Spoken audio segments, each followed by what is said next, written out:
how do we optimize Facebook ads? As in, like, when we are running ads on Facebook, we're already seeing some tractions. We're already seeing some, like, results coming in. The first thing we always want to do is actually to increase the budget, because that's what is in a lot of people's mind. Increasing the budget is the only way to get better result. In my opinion, I beg to differ.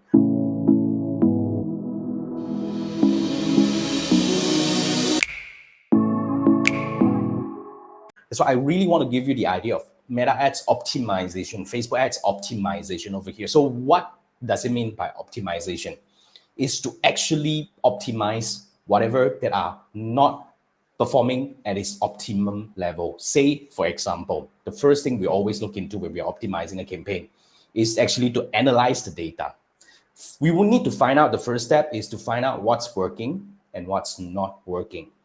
Okay, so let's say if you have a campaign that's already performing and you're seeing some good results coming in, before you scale, first analyze. Now, say for example, there are a lot of metrics that we'll be analyzing, right? So this is what we do together if we want to do that. But let's say we pull out and we realize that, look, the CTR link click is at 0.5%, yet you have a ROAS of 2.5x. That's pretty decent. But just imagine 0.5 is actually at the lower side, mid to lower tier side of our benchmark of 1%.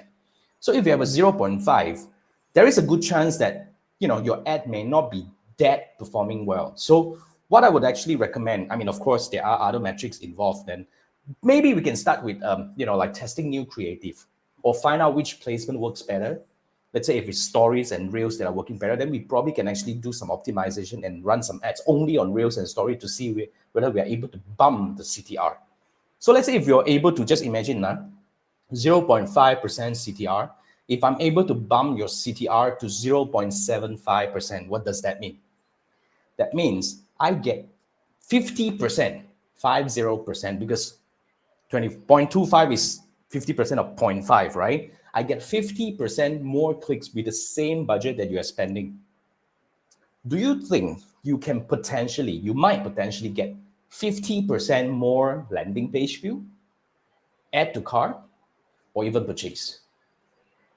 Assuming everything, all metrics or all like factors remain unchanged, it is totally possible. So that's the reason why you need to find out what's working and what's not working. Let's say, for example, the CTR is perfect, but then we realize that there's a big jump. Say you have 1,000 landing page view, but you only get 10 add to cart. That's just 1%. I mean, our benchmark is 20%.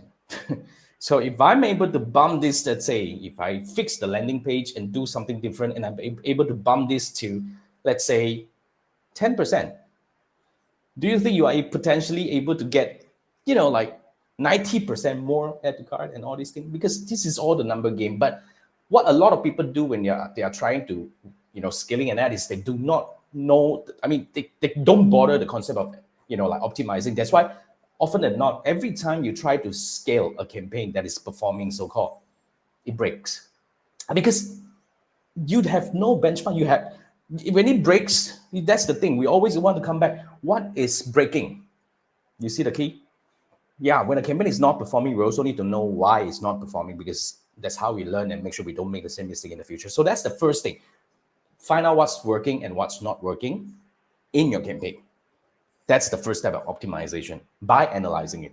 Now, the second step is, okay, once you have analyzed the campaign, you come up with a list of actions. When we are optimizing campaign, we start with building hypothesis. Meaning what? So if the CTR is low, then the first hypothesis, we will say that test new creative, optimize the placement, for example, stories or reels, fix the landing, for example. And we have a series of things. This is where we build a plan. Okay? And when we build a plan, we test one variable at a time. I'm not saying that you have to, like you cannot test multiple things, yes, but one ad set, let's say this ad set, we are testing new creative. That's it. Then once we test new creative, we will let it run for a week. We try to run for a week, because a week data is the most objective data, because you have some good days, bad days and all, right? So we go for a week and we would actually prove this hypothesis, whether it's right or wrong. Then we move on to the next step. It's always important we try not to test too many things in one, because eventually we do not know what's working and what's not working. So we build a plan, we test one thing at a time. Optimization takes patience and takes, like proven tactics one step at a time to achieve optimization. But everybody can learn this. Everybody should learn this. So optimization is important for everybody who run ads on Facebook and Instagram and Meta to really master. So the first step is to find out what's working and what's not, build hypothesis and build a plan, test one thing at a time. I hope that gives you an idea about Meta ads optimization right now. And you have to actually do it with a plan, step by step. Do not rush into things. That's how I help my clients to achieve better campaign results over the course of weeks. We don't need to wait until months. In fact, in a couple of weeks, immediately we actually hit some hypothesis. We are able to already start seeing some improvement from there. But that's something that you have to really kind of like follow the sequence and do. Okay, so if you're running ads on Facebook and you are trying to take your campaign performance to the next level, and you want to do it with someone who have done it with thousands of Meta advertisers from all around the world, I invite you to scan this QR code and we start from a first review first. So what I'm going to do with you here in the Meta ads review that I do with a lot of my clients over around the world here is, first I'll build you like a dashboard. So I'll go into your ads manager. I'll build you all the metrics that you need to know. Start from CTR, CPM, add to cart, blah, blah, blah, blah. So that's the dashboard. It's unique to your business. And then after that, I'm going to analyze for you. As I do, I'll teach you. All right. So what's the meaning of CTR, CPM? How do we connect CPM and CTR together to make sense of certain, like hypotheses? How do we build hypotheses? That's where I would actually build the plan for you. So, yep, in half an hour, we'll be able to have a dashboard ready, teach you how to analyze the dashboard, and have a plan that you can actually execute on your own in the next couple of weeks, hopefully to improve your campaign performance. So if that's what you do, if you're running ads, I urge you to do that. Scan this QR code, buy me a dinner, and I look forward to work with you soon.